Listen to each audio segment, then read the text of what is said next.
Hi అండి, అందరూ ఎలా ఉన్నారు? నేనైతే లాస్ట్ సమ్మర్లో ఆగ్రా వెళ్ళినప్పుడు అక్కడ ఈ బజ్జీ పానీపూరి తిన్నానండి. చాలా బాగుంది టేస్ట్. అప్పటి నుంచి చేద్దాం అనుకుంటున్నాను, మర్చిపోతున్నాను. ఈరోజు పిల్లలు పానీపూరి అడిగారు, లక్కీగా సరే చేద్దామని చెప్పి రీల్ చేశాను.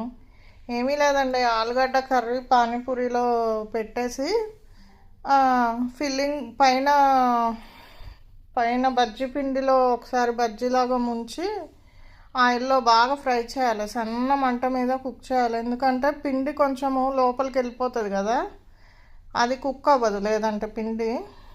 Same panipuri water, green chutney, sweet chutney, onion, మీకు ఏది వాటర్లో మీరు ఏది డిప్ చేసుకుంటే అది డిప్ చేసుకోండి.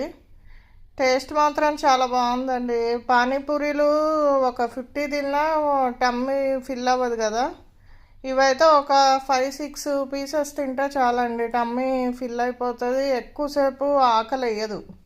చాలా టేస్టీగా ఉన్నాయండి, యమ్మీగా ఉందండి.